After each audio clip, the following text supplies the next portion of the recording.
E aí, pessoal? O Ian Neves foi num podcast aí de uns liberais. Eu descobri que ele é o comunista mais sangue frio do mundo.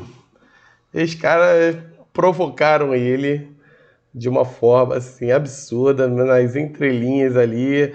O cara começou a jogar. Pô, eu vou passar aqui pra vocês verem, cara. Eu tava vendo isso aí agora e eu vi essa cena assim.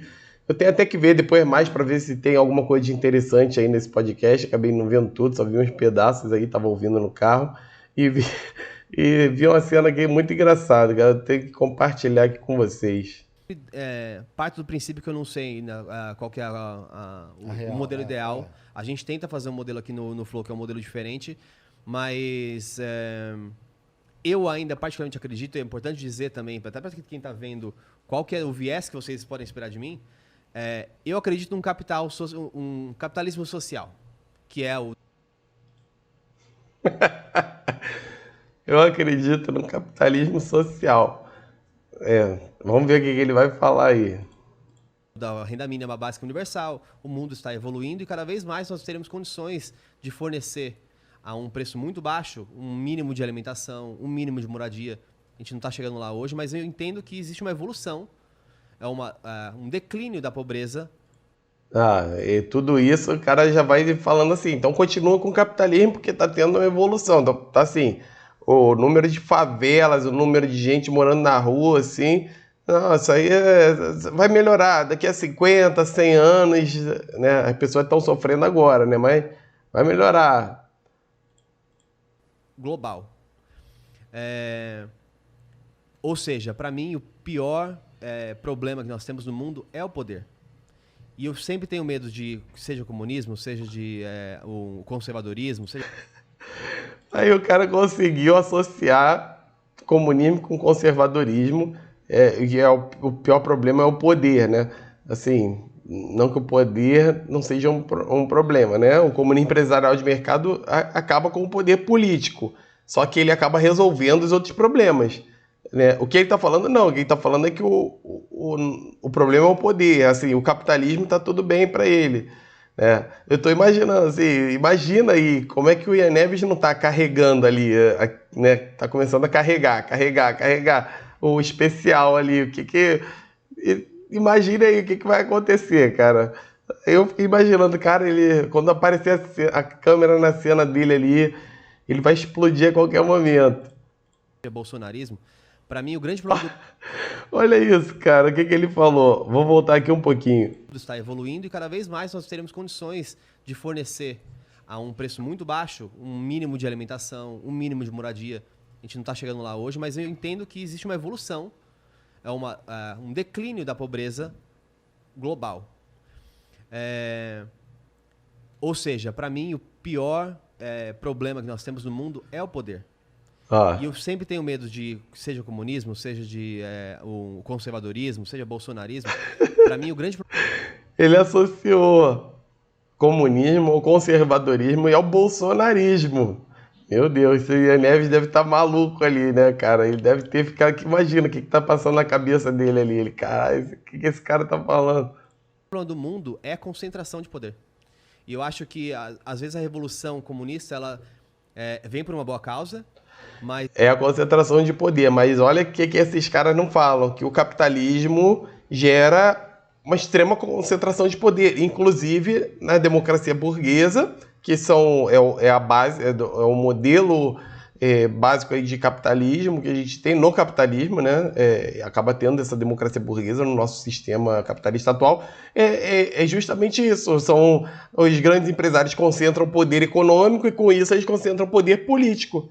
E aí tem a concentração de poder. Mas ele não consegue ver isso, né? eu tenho medo justamente de quem vai ter o poder para O governar isso. autoritarismo, né? Um autoritarismo surgindo, Exato, seria isso? Aí o outro vai complementar o autoritarismo. É tipo assim, tá falando pro Ian Neves, né, cara? O cara é marxista-leninista que defende uma ditadura do proletário e aí tá falando do comunismo é como um autoritarismo, né?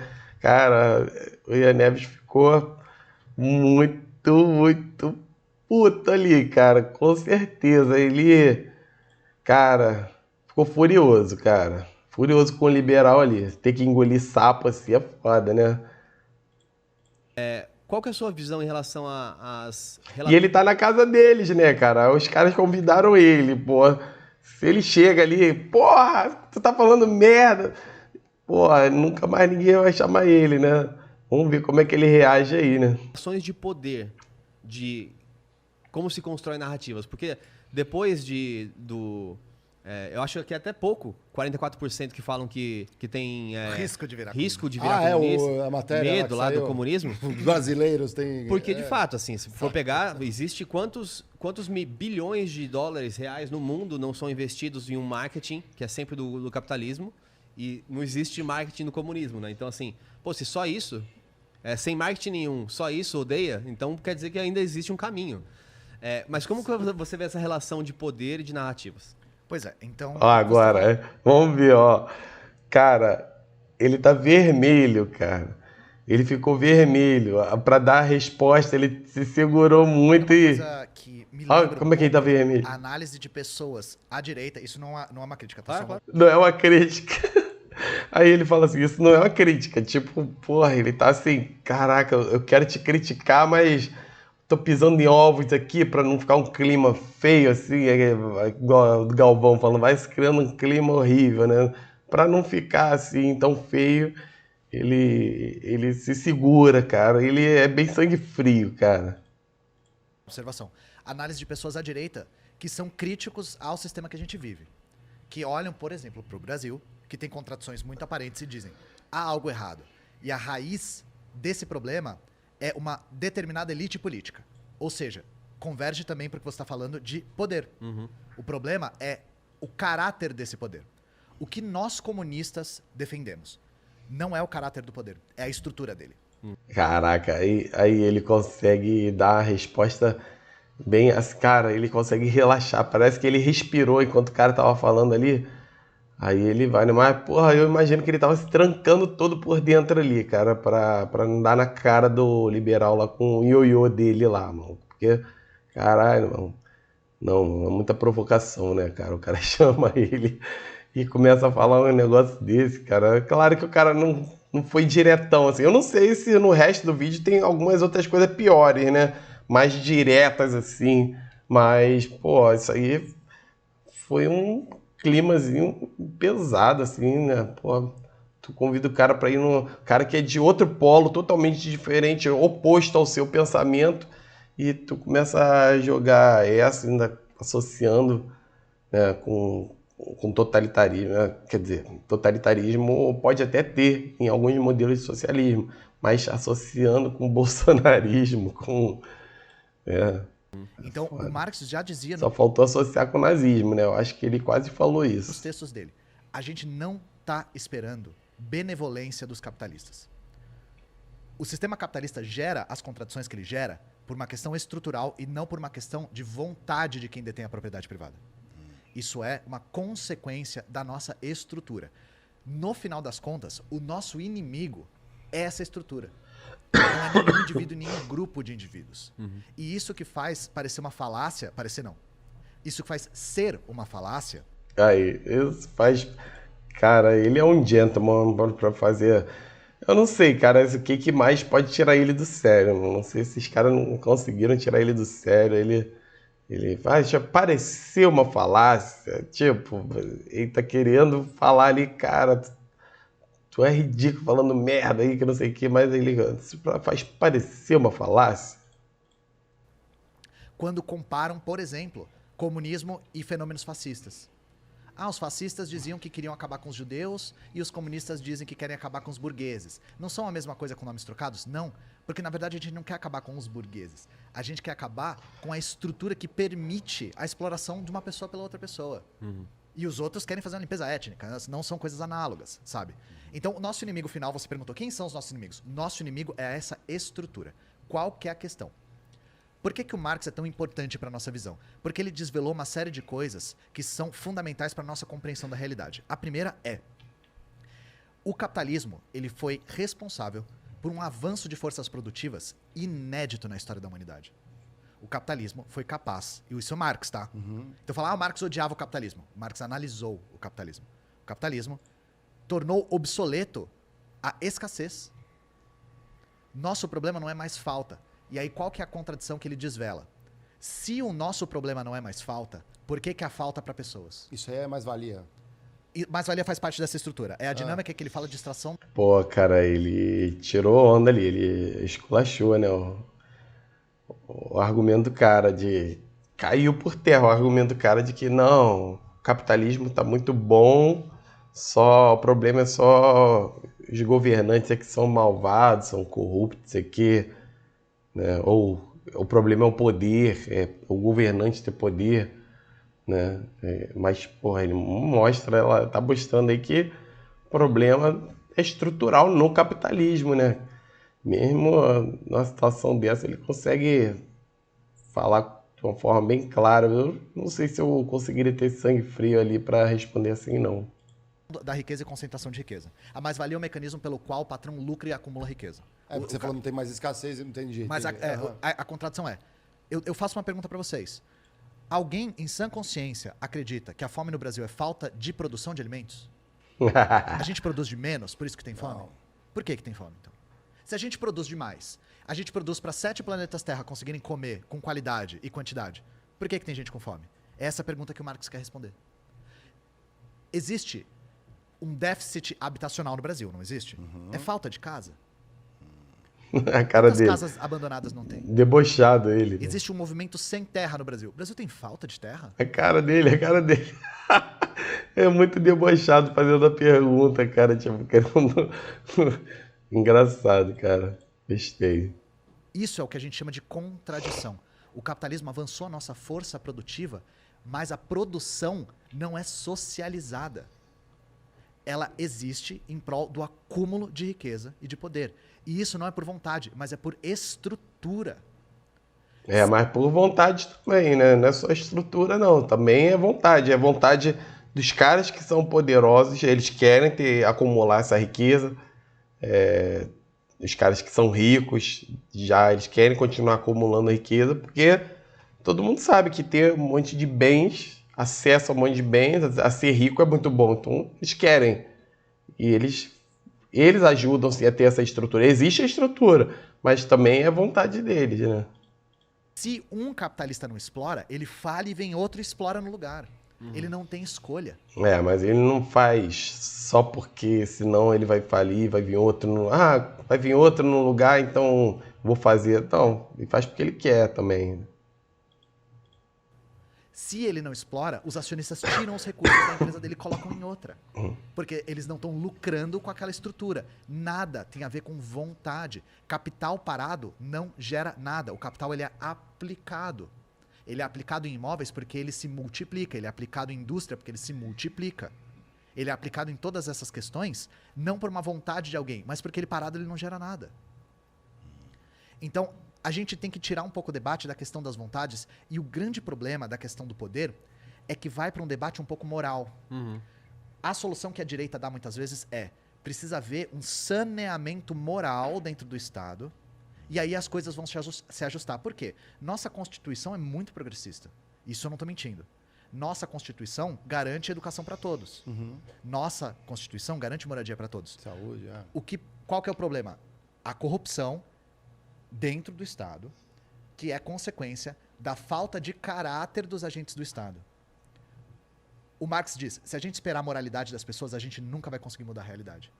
Não é questão moral, é uma questão estrutural. É uma estrutura. Eu falo para vocês, por que a gente não tem educação para todos? Porque existe educação privada, que quer cercear a educação pública, porque a educação privada é vultosamente lucrativa no Brasil. A gente tem um gigante chamado Croton, que é o maior conglomerado de instituições de ensino privado do planeta Terra. Tá com o grupo Cogna, né? Que é o grupo dele. Tá com o Cogna tá dentro da Croton. Tá, o Cogna o Cogna é o grande. Acho que tem 80% já do mercado privado, né? E isso, imaginem, se nós tivéssemos faculdade gratuita, acessível, universal, de qualidade, por que a Cogna ia existir? Não ia. Mas uma coisa também é importante, né? Como eu defendo o comunismo empresarial de mercado, é importante ter claro que, assim, não existe nada de graça, não existe nada gratuito. Então, assim, se a gente quer dar universidade para todo mundo, não tem como. Se a gente quiser dar gratuito, alguém está pagando no final. Não existe gratuito. Então, se você não está pagando a mensalidade diretamente, outra pessoa está pagando por impostos. Então, é muito mais interessante um sistema como o do comunismo empresarial de mercado, onde a pessoa tem a economia cresce e a desigualdade diminui bruscamente. Com isso, as pessoas têm poder aquisitivo e elas podem escolher pagar onde ela quer. Uma instituição de qualidade, seja uma instituição perto de casa, longe de casa, ela paga onde ela quer. Assim, outra pessoa, aí não é injusto com os outros, porque outra pessoa que às vezes não quer fazer a faculdade está pagando para o outro fazer. Então é muito melhor a gente poder ter o dinheiro para a gente pagar os serviços que a gente quer. É muito melhor. Dá mais dignidade e é mais justo com os outros que não querem. Às vezes a pessoa quer poupar o dinheiro dela e aí ela está sendo obrigada a pagar o de outra pessoa, que às vezes vai levar na sacanagem, porque está fazendo lá porque o outro já está pagando por ele mesmo, aí ele leva o estudo na sacanagem, não está tirando do bolso dele.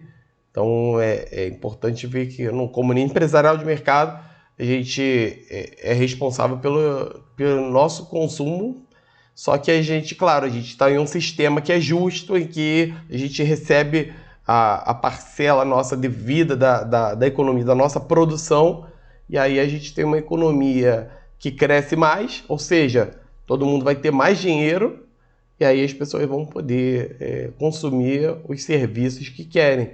E aí, com isso, a gente exclui o problema do político, que a gente não vai precisar ter um político dizendo onde que vai ser gasto o dinheiro, roubando pra caramba, porque botar na mão do político, ele vai roubar, sim, porque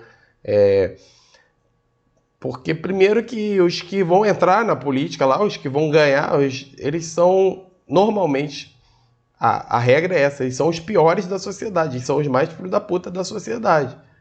Né? E aí é o que a gente tem, é isso, são os caras mais safados, são os caras que vão entrar para roubar. Além do que, no sistema capitalista, a política é feita para desviar dinheiro pro capital, pros ricos, né? Existe um cerceamento do serviço público que não é por uma questão moral e de desvio. Existe o desvio, mas ele não é a raiz do problema. A raiz do problema é que precisa haver esse espaço de demanda para que a iniciativa privada lucre com esse espaço. É isso. E é essa estrutura de exploração que a gente quer abolir. Se não houver a propriedade privada dos meios de educação, para fazer uma analogia, não é possível que haja essa estrutura que cerceia os serviços públicos. Porque a Cogna faz uma quantidade gigantesca de lobby para que isso aconteça. E se a gente for ver a reforma do ensino médio, isso é o avanço desse projeto de sucateamento do ensino público. Vamos falar dessa reforma daqui a pouquinho, mas sim. Só para entrar nesse ponto que é bem legal o que você está falando. E me chama a atenção de uma coisa interessante. Então, por exemplo, nesse grupo você tem uma burguesia controladora que tem esse interesse em erodir a educação. Sim, sim. Só que tem um antagonismo interessante, porque no mesmo tempo na iniciativa privada, hoje no Brasil, e é um retrato, tem muita posição aberta, vagas de emprego que não são preenchidas porque as pessoas não têm qualificação para ocupá-las. Ao mesmo tempo que a gente tem uma taxa de desemprego muito grande e elevada. Ou seja, minha leitura não existe uma sincronicidade, um alinhamento entre burguesias. Não então, existe, isso é verdade. E tá querendo pegar o Ian aí também no contrapé aí, tá? Viu a malícia do que ele tá falando, né? Tá querendo dizer que não é... o problema não é esse. O problema não é ter o estudo, não é ter o Estado fornecendo a educação, não é ter nada disso. O problema é ter o capitalismo crescendo para gerar mais emprego. Provavelmente ele ia querer falar isso, ou tá querendo levar para isso. O problema é deixar o capitalismo crescer, que é o que normalmente se ouve aí, dos liberais falando. O problema é isso, é deixar o capitalismo crescer, que aí ele vai gerar a demanda lá. Verdade, o que você está falando, o próprio Engels fala, o capitalismo ele é anárquico. Ele não é organizado o suficiente para extrair o que a gente tem de melhor. O que o Marx e o Engels dizem é, o capitalismo, ele desenvolveu as nossas forças de uma maneira inédita, que a gente nunca tinha visto na história, só que ele atravanca o nosso potencial. E a gente sempre dá o exemplo. Quais foram os 2 maiores saltos produtivos da história da humanidade? União Soviética e China. Por quê? Porque eram economias que eram centralizadas, que tinham pleno emprego. E a aplicação do pleno emprego centralizado e coordenado, planificadas, né? planificadíssimo, fez com que a União Soviética saísse do arado de madeira e tivesse um programa espacial em 30 e poucos anos. Isso nunca tinha acontecido, sabe? Então, isso que você está falando, você tem toda a razão. E eu te dou um outro exemplo. A educação pública brasileira, ela é um exemplo muito interessante disso. Isso aí é um problema. Isso aí é um problema bem complexo, que eu já tratei em outros vídeos aí, a questão do planejamento central. Até onde que ele realmente ele é capaz de gerar um desenvolvimento, mas até onde existe a limitação dele, e trato também por que o comunismo empresarial de mercado é superior ao modelo de planejamento central soviético, ao modelo, né? Um modelo chinês está funcionando bem porque ele justamente não é planejamento central, né? Ele é um modelo de mercado, um comunismo de mercado. Que tem uma parte de planejamento, assim como o comunismo empresarial de mercado tem também uma parte de planejamento na criação das empresas, mas as empresas fluem no mercado, gerando competição e crescendo, desenvolvendo com isso. Porque houve sim a demanda da burguesia pela melhoria da educação pública. Só que de que forma? Vocês já ouviram gente falando assim, pô, só estudei até a 8ª série, e gente mais velha, só estudei até a 4ª série? Já pararam pra pensar o porquê? Por que as pessoas... Por que ninguém fala assim, só estudei até a 7ª? Só estudei até a 6ª? Só até a 3ª? Porque antes, gente, o Estado não tinha a obrigação legal de te fornecer o ginásio e não tinha a obrigação legal de te fornecer o ensino médio. Até 1973, o Estado só tinha a obrigação de te fornecer até a 4ª série. Por isso que era muito comum as pessoas entrarem, estudarem até a 4ª série e saírem para trabalhar. Só que a gente foi desenvolvendo a economia brasileira, abrindo mais postos de trabalho, no qual precisava de mais mão de obra qualificada, e aí houve uma demanda para ampliar o ensino para formar essa mão de obra para outros postos. Então se ampliou o ensino até a 8ª série fornecido pelo Estado.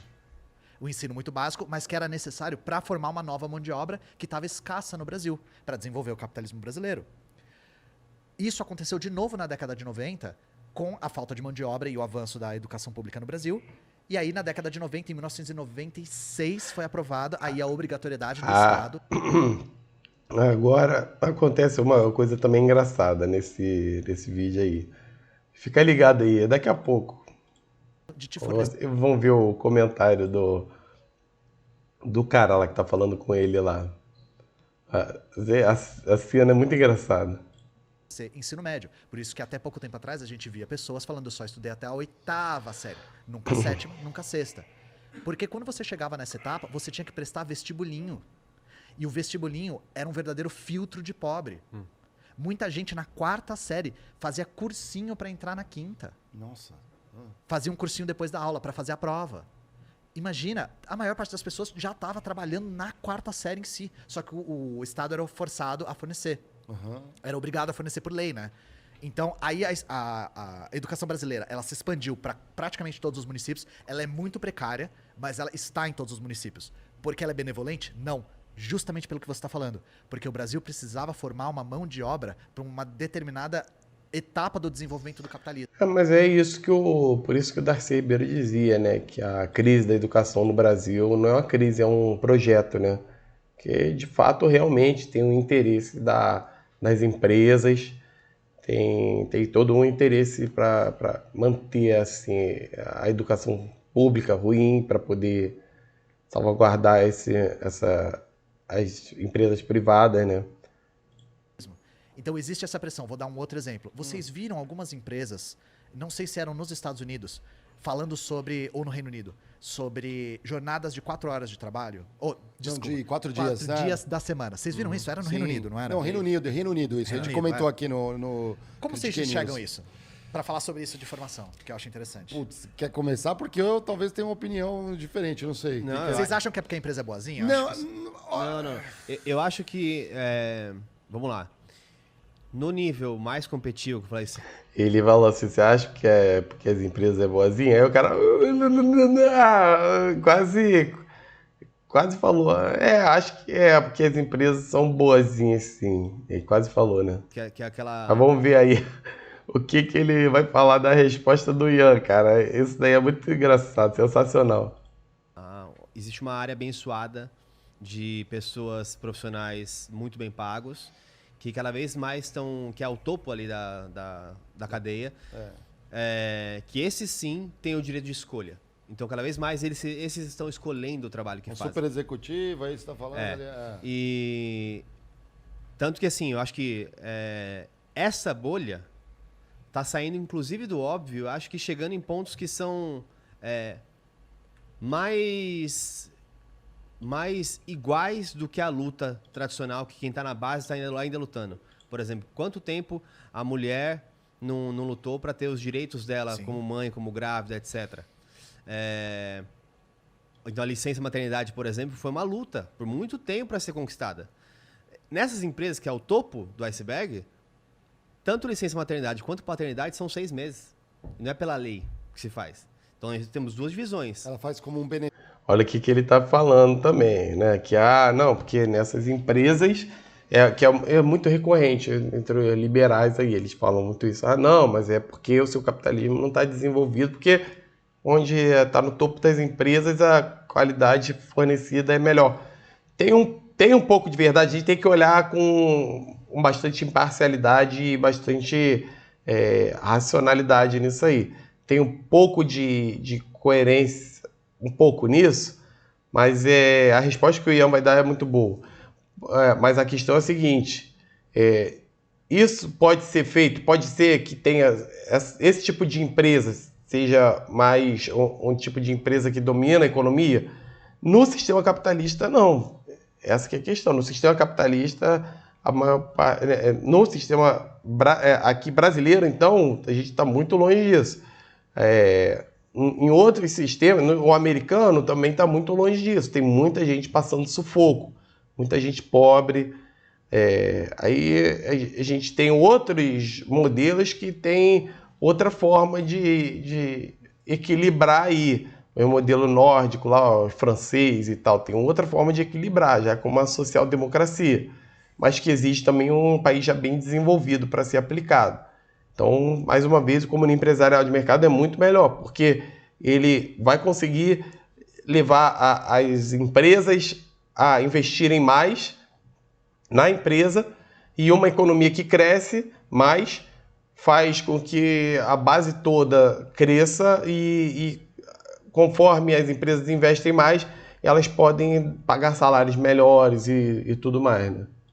Dar mais condições melhores. Difícil. É porque as empresas têm que disputar a mão de obra qualificada. Exato, é uma disputa. Exatamente. É isso. É isso. Essa é a resposta? É isso. Não, tá. Isso daí foi sensacional, cara. Ele é essa a resposta? Tá. Ele bota até a mão no coração assim. Ufa. Pô, essa eu achei de rir, cara. Muito boa, cara. Eu fico realmente surpreso como é que o Ian Neves não teve esse sangue frio aí de estar com esses caras. Pô, o cara tirou ele assim como, cara, eu esperava que você fosse dar uma resposta daqueles marxistas, como eles falam, né, que vão falar. Ele estava esperando uma resposta totalmente idiota, assim, na concepção dele, né, que para ele seria idiota. Tá? Aí ele... Quando ele vê que a resposta é sensata, ele, não, tá, ufa. Empresa, por que eles conseguem instituir 4 dias por semana? Porque é um setor que é altamente muito lucrativo, bom. que está em expansão, se expandiu durante a pandemia, que foi a maior crise que a gente teve nos últimos 100 anos, e é um setor que ainda tem que disputar a mão de obra. Então, qual que é a questão? Você acha que isso vai se generalizar? Não vai. Não vai, porque é um setor, como você falou, abençoado. É um setor que é exceção. A maior parte dos setores que sustentam a humanidade são setores que têm uma quantidade muito grande de exército de reserva. E no caso do Brasil, eu vou até mostrar A pra mão vocês. de obra é pouco qualificada. Não é só pouco qualificada, mas muito abundante e muito desemprego. É isso, vê, que o cara tenta falar, não, é porque a mão de obra é pouco qualificada, por isso que eles não ganham o suficiente. Mas aí o Ian Neves traz a coisa para a realidade. Ele não, é porque a coisa não demanda, por exemplo, faxineiros, tem milhares, milhões talvez aí no Brasil, não demanda uma qualificação, né, uma faculdade, nada disso, né? E tem esse exército de reserva aí, que eles podem botar qualquer um no lugar. Então eles não vão subir o salário por benesse nenhuma. Que pressiona os salários a descerem. No caso do Brasil é mais extremo ainda. O Exército Industrial de Reserva, que é esse contingente de pessoas que estão desempregadas e que é o famoso, você não quer trabalhar pra mim, tem uma fila aí na porta querendo trabalhar por menos. Isso é o Exército Industrial de Reserva, tá, gente? Essa fila não existe nesse setor. Por isso que as empresas têm que competir pela mão de obra qualificada e mesmo competindo, ela continua sendo lucrativa. É uma coisa muito exclusiva dessa área. No caso do Exército Industrial de Reserva brasileiro, ele é mais extremo. No final da ponta dele, ele gera os casos de escravidão obscenos que a gente tem visto. O cúmulo do cúmulo da aplicação do Exército Industrial de Reserva é a escravidão contemporânea. E é por isso que a gente viu 207 pessoas resgatadas no Rio Grande do Sul, 212 pessoas resgatadas em Goiás, 190 pessoas resgatadas também em Goiás, vários pequenos casos de 4, 5 pessoas resgatadas em vários lugares. É isso aí que ele está falando. A maior parte da economia não é dessas empresas que estão ganhando rio de dinheiro e que precisam de pessoas extremamente qualificadas e que ganham dinheiro suficiente para pagar salários altos e ainda assim continuar tendo lucro alto, né? A maior parte da economia não é assim, não é essa. Ou a construção civil, que é uma boa parte aí da economia, ela não vai contratar um pedreiro não vai pedir um pedreiro com pós-graduação, mestrado, doutorado, PhD. Vai querer um cara para ser, dependendo do mestre de obra, ter uma experiência boa. O pedreiro pode ter uma experiência boa, os auxiliares já bem menos, mas eles não vão ter aquele nível de exigência, nem vai ter. Até tem dinheiro para pagar salários melhores, tem, mas eles lucram já pagando salários baixos. Então, para que eles vão pagar salário mais alto? Não tem sentido para eles. Essa é a lógica do homo econômicos, né? Então, isso aqui, claro, por que a gente tá vendo tantos Eu casos vi um agora? caso de um cara que foi resgatado pela quinta vez. Ele achava que era assim que ele tinha que ver. Não, é que é triste. Eu vi na matéria que ele falou era por precisão.